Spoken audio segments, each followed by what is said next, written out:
Hello everyone. Today we will do the second chapter, The Lost Spring. Let's give you the introduction of the lesson. In this lesson, the writer described the condition of poor children who have to live in slums and work very hard in dirty conditions. They are never sent to school because their parents are too poor to pay their education. In the Simapuri area of Delhi, then she takes up the case of the poor Bengal makers who has been living for generations in Dingy town of Firozabad. These people have been exploited by all the section of society. While the elders have learned to live with their lot, the younger generation does not have some dreams of their own. They want to go out of the family tradition and live a better life. Basically इस lesson में गरीब बच्चों की जो दशा है, जो image है, वो बताई गई है, जो गंदी बस्तियों में रहते हैं और गंदी जगहों पे उन्हें बहुत रहने के लिए बहुत कठिन वर्क करना, परिश्रम करना पड़ता है। उन्हें स्कूल नहीं भेजा जाता क्योंकि उनके माता पिता जो हैं वो पढ़ाई का खर्च नहीं उठा सकते।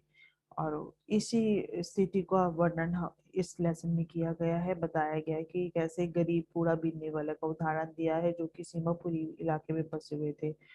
और फिर एक चूड़ी गरीब चूड़ियां बनाने वाले का उदाहरण लेती है राइटर, जो अनेकों पीढ़ियों से फिरोजाबाद के गंदे नगर में रहते आ रहे हैं और इन लोगों के समाज के वर्गों द्वारा शोषण किया गया, जबकि बुजुर्ग लोग जो थे अपने भाग्य के साथ जीवन बिताना उन्होंने सीख लिया था। लेकिन जो युवा पीढ़ी के लोग थे उनके सपने अपने अलग थे और वे अपनी पारंपरिक परंपराओं से बाहर निकलना और एक बेहतर जीवन वो बनाना चाहते थे। वो नहीं चाहते थे कि जो पुश्तैनी लोग, उनके जो बुजुर्ग लोग हैं, जो वो काम करते हुए आ रहे हैं उसको वो कंटिन्यू करें। Then main points of the lesson is the lord spring के This lesson has been divided into two parts. The first part describes the writer's impression about the life of poor rag picker. Rag picker होते हैं जो जगह जगह कबाड़ी कूड़ा बीनने वाले होते हैं बच्चे, उनके लिए बोला गया है। Who have migrated from Bangladesh. Bangladesh से माइग्रेट होकर आए हुए हैं and have settled in the Simapuri area, Delhi. और and the second part describes the miserable life of Bengal's maker in the town of Firozabad. तो दो भागों में ये लेसन डिवाइड किया गया है। एक जो कूड़ा बीनने वाला लड़का है उसके बारे में बताया गया और दूसरा जो चूड़ियां बनाता था उन दोनों के। तो लेट्स स्टार्ट। पहले हम पढ़ रहे हैं रैग पिकर्स के बारे में, जो कूड़ा कूड़ा बीनता है बच्चा, उसके लिए। The writer see a boy name Sahib every morning in the neighbourhood. The boy looks for some coins और other things in the garbage heaps. Sahib जो लड़के का नाम है और राइटर उसको देखती है अपने पड़ोस में, रोज आता है, कूड़ा बीनता है और सिक्के या कोई भी इम्पोर्टेंट जो भी थिंग हो उसकी सर्च में वो करता है कि कहीं कूड़े में से उसे कुछ अच्छा मिल जाए। One day, the writer talks to the boy. She comes to know that these people have migrated from Bangladesh and their field and homes were swept away by storm. They had nothing to eat, so they came to the big city and started living there. तो एक बार जो writer है वो उससे, लेखिका जो है उससे बात करती है बच्चे से और कहती है कि उसे तब बात करके पता लगता है कि वो बांग्लादेश से आए हुए हैं और उनके खेत और जो घर थे तूफान जब आया था उसमें बह गए थे और उनके पास खाने के लिए कुछ भी नहीं था, इसलिए वे बड़े नगर में आ गए थे और वहीं पे सिटीज में रहने लग गए थे। The writer told Sahib that he should go to school. Sahib said there was no school. There was one school in their neighborhood. At this, the writer said half jokingly, if I start a school, will you come? Sahib said that he would. But the writer had to feel small when a few days later Sahib asked her, is your school ready? In fact, the writer had never meant it. लेखिका साहिब को बोलती है कि भी उसे school जाना चाहिए। साहिब भी कहता है कि हाँ, हमारे पड़ोस में कोई स्कूल नहीं था। तो जो राइटर है वो हंसते हुए बोलती है कि यदि मैं कोई स्कूल खोलूं क्या तुम आओगे स्कूल में? तो साहिब कहता है यस, मैं आऊंगा उस स्कूल में। आप स्कूल खोलोगे तो मैं जरूर उस स्कूल में आके पढ़ूंगा। किंतु जब कुछ टाइम निकल जाता है तो राइटर को शी वॉज फीलिंग अशेम्ड, लज्जित क्यों होना पड़ा उसे, क्योंकि कुछ दिन बाद जब साहेब ने पूछा कि आपका स्कूल क्या तैयार है, तो वास्तव में लेखिका का ऐसा कहने का कोई भाव नहीं था, बट उसने ऐसे ही बोल दिया था कि मैं स्कूल खोलूंगी और तुम आओगे। उसने राजी हो गया था, लेकिन उसको एम्बेरस होना पड़ा, क्योंकि उसने स्कूल खोला नहीं था और साहब ने बोला कि आपका स्कूल रेडी है तो मैं आ जाता हूँ कल से। There were a number of rag pickers of like Sahib. In a few months, the writer came to recognize each one of them. They were all barefoot boys with some people, if it is tradition to go barefoot. Perhaps they use it as excuse of conceal their poverty. साहेब तो था ही कूड़ा बीनने वाला, लेकिन उसके जैसे और भी बच्चे थे। तो जो राइटर है वो डेली उन बच्चों को देखती थी, तो काफी पहचान हो गई थी, उसे पहचानने लग गई थी, और सबके सब विदाउट स्लीपर्स, बिना चप्पल के ही घूमते थे। और कुछ लोगों में नंगे पांव घूमने की परंपरा जैसे होती है ना, कि चप्पल नहीं पहननी है, और या फिर वो अपनी जब ये कहते थे कि भी हमारी परंपरा है हमें नंगे पांव घूमना है, तो मे भी वो अपनी जो गरीबी है उसे छिपाने के लिए एक बहाना सा बनाते थे। The writer comes to know that all these barefoot rag pickers live in Simapuri, which is on the periphery of Delhi. When she goes there, she finds that these people came from Bangladesh in 1971 and started living here in search of food. There are about 10,000 of them. They live in structure of mud, mud roof of thin tarpaulin. They live here without any facility of the sewage, drainage or running water. जब writer को पता लगता है कि जो नंगे पांव जो कूड़ा बीनने वाले बच्चे हैं वो सीमापुरी में रहते हैं, और जो दिल्ली के ईस्ट दिल्ली यानी कि दिल्ली के बाहरी हिस्से में थोड़ा सा स्थित है। जब वे जाती है तो उसे पता लगता है, वहां जाती है तो उसे पता लगता है कि 1971 में वो बांग्लादेश से आए थे और भोजन की तलाश में यहीं रहने लग गए, क्योंकि सब वहां पे तबाह हो गया था तूफान आने से। तो खाना एज अ बेसिक नीड की तलाश में वो सिटी में आके रहने लग गए थे।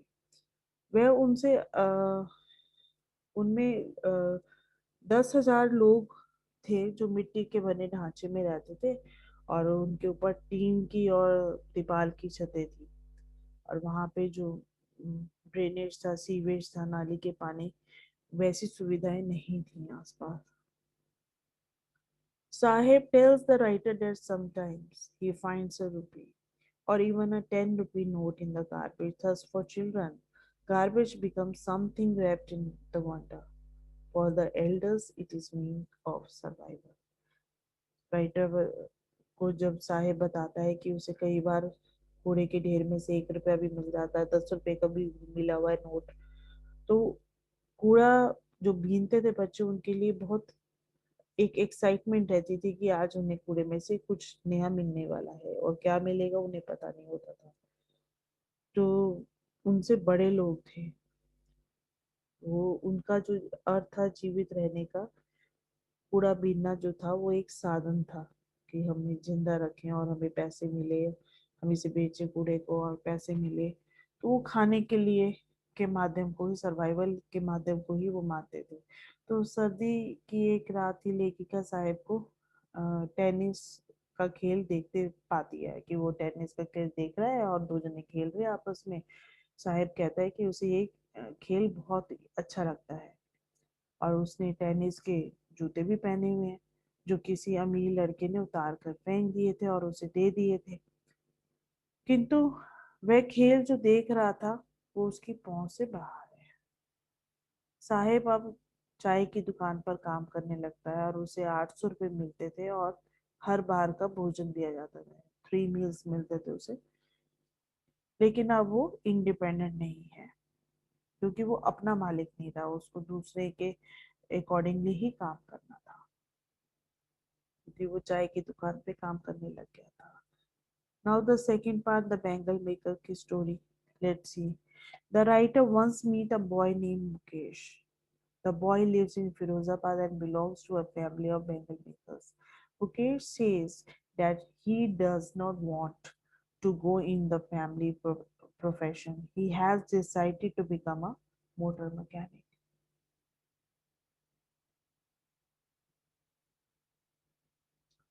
लेखिका एक बार मुकेश नाम के लड़के से मिलती है और जो फिरोजाबाद में रहता है और चूड़ियां बनाने का काम करता है अपने परिवार के साथ। मुकेश कहता है कि मुझे अपना जो परिवार वाला धंधा है वो नहीं करना, मुझे तो कुछ नया करना है। मैं मतलब मोटर मैकेनिक बनना चाहता हूँ और मैं मोटर मैकेनिक बनूंगा। Every other family in Firozabad is engaged in making bangles. It is center of the India's glass blowing industries. Families have here spent generation in making bangles. Firozabad जो है वो हर जो एक परिवार है, हर दूसरा परिवार जो है वो इसी प्रोफेशन में है, चूड़ियां बनाने का काम करता है। और ये भारत में शीशा ढालने का उद्योग जो केंद्रित है, वहाँ परिवारों ने चूड़ियां बनाने में पीढ़ियां व्यतीत कर दी है। दादाजी कर रहे हैं, उनके बेटे कर रहे हैं, फिर उनके आने वाले बेटे कर रहे हैं। तो काफी पीढ़ियों से वो काम चलता आ रहा है घरों में। About 20,000 children work in the glass furnaces of Firozabad. They have to work in very unhealthy conditions. Their parents don't know that it is illegal to make children work in such places. Firozabad में शीशा जो भट्टियां लगती हैं बड़ी बड़ी, उसमें 20,000 बच्चे काम करते हैं, अंदाजा। और वो अनहेल्दी हैं, अस्वस्थ हालत में भी उन्हें काम करना पड़ता है। और उनके माता पिता नहीं जानते हैं कि ये जो काम बच्चों से करवा रहे लेबर वर्क वो इलीगल है, गैर कानूनी है। मुकेश लेखिका को अपने घर ले जाने की बात कहता है तो वे गर्व से कहता है कि आपका कि उनका मकान दोबारा पाया जा रहा है। Then when the writer goes there, she finds that it is a half-built shack inside. There are everywhere signs of poverty. A frail young woman is cooking the evening meal. She is the wife of Mukesh's elder brother. Mukesh's father is also there. He has been doing hard labor for years.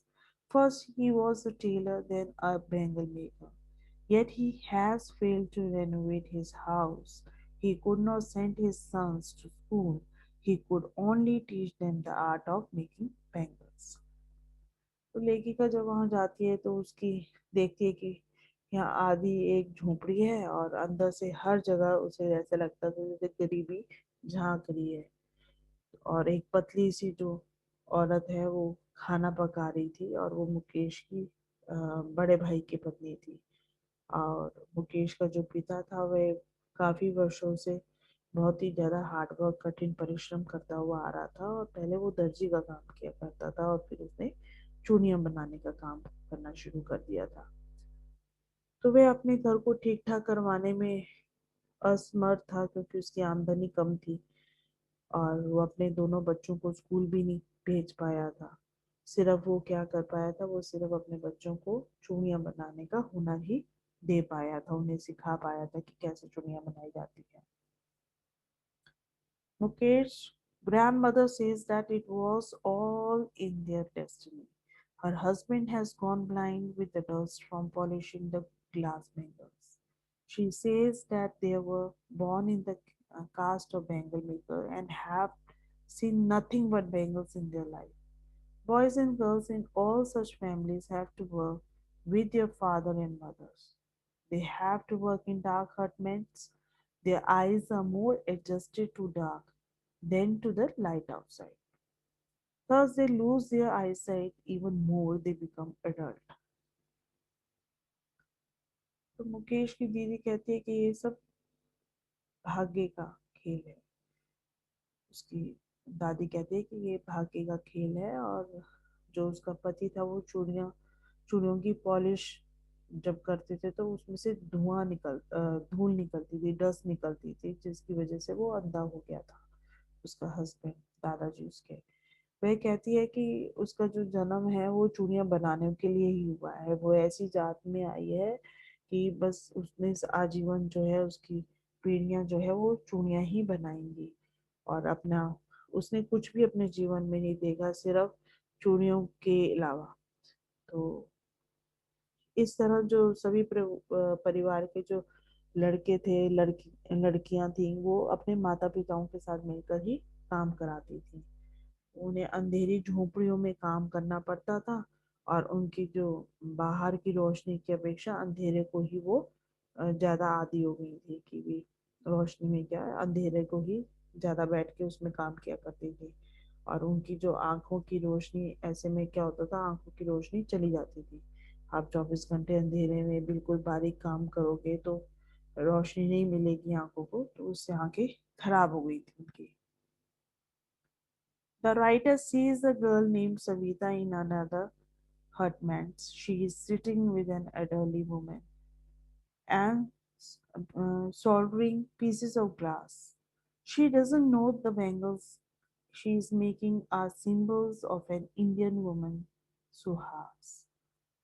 The old woman sitting beside her still her bangles on her wrist, but there is no light in her eyes. She says that she has not enjoyed even one full meal all her life. Her husband says that he knows nothing except beggars. However, he feels some consolation to say that he has made a house for this family to live in. लेखिका जब बाहर निकलती है writer, तो एक दूसरी झोपड़ी में सविता नाम की एक लड़की को वो देखती है, और उसके साथ एक बूढ़ी सी औरत भी बैठी हुई थी जो शीशे के टुकड़ों को जोड़ रही थी। और वह नहीं जानती थी कि वह चूड़ियां बना रही है जोड़ जोड़ के। तो एक जो भारतीय औरत होती है उसकी पहचान सुहाग की निशानी चूड़ियां ही होती है। तो उसकी जो बगल में बैठी बूढ़ी औरत थी, उसकी कलाई पे भी चूड़ियां थी, किंतु लेकिन उसकी आंखों में चमक नहीं थी। वह कहती है कि पूरे जीवन में मैंने कभी भी एक टाइम भरपेट खाना नहीं खाया। और उसका पति, जो बूढ़ा पति है, वो कहता है कि भाई हम चूड़ियों के अलावा किसी चीज के बारे में वो कुछ जानता ही नहीं है। फिर भी ये कहने में कुछ उसे तसल्ली मिलती थी कि मैंने चलो कुछ नहीं देखा, भरपेट भोजन नहीं खाया, मेरे को चूड़ियों के अलावा कुछ नहीं करने को मिला, लेकिन मैंने अपने परिवार के लिए एक घर बनवा दिया, रहने की एक छत दे दी उन्हें। The writer says the cry of poverty rings in every home in Firozabad. These poor people are exploited by shockers, policemen, middlemen, and politicians. They have come to accept their poverty and explanation as something natural. तो writer कहते हैं कि फिरोजाबाद में इतनी गरीबी है, और अ, हर घर में घुसी हुई है गरीबी। और इन गरीब लोगों का शोषण जो बड़े बड़े साहूकार होते हैं, पुलिस वाले होते हैं, अफसर होते हैं, जो हाई पोस्ट पे होते हैं लोग, या पॉलिटिशियंस जो होते हैं, वो करते थे इन लोगों का। वे अपनी गरीबी और अपने शोषण को साधारण बात मानने लग गए थे कि भाई हम तो गरीब है, हम कुछ कर नहीं सकते। तो उसका फायदा ये ऐसे लोग उठाते थे। The writer felt happy that Mukesh had decided to break away from the vicious circle. He had decided to go to the garage and learn the job of motor mechanic. Thus, he will one day be his own master. लेखिका को ये बात बहुत अच्छी लगी थी कि मुकेश जो था वो ये काम करना नहीं चाहता, तो उसने निर्णय ले लिया था, डिसाइड कर लिया था कि वो तो गैराज जाएगा और ये मोटर मैकेनिक का काम सीखेगा, और वो अपना खुद का मास्टर होगा, जो भी चाहेगा वो कर लेगा। ये स्टोरी होपफुली आपको समझ में आई होगी। दो पार्ट्स में डिवाइडेड है, मुकेश की फैमिली एंड मुकेश के बारे में, और एक साहेब के बारे में। Hope you like my video. If you have any doubts please do ask me in comment box. Thank you.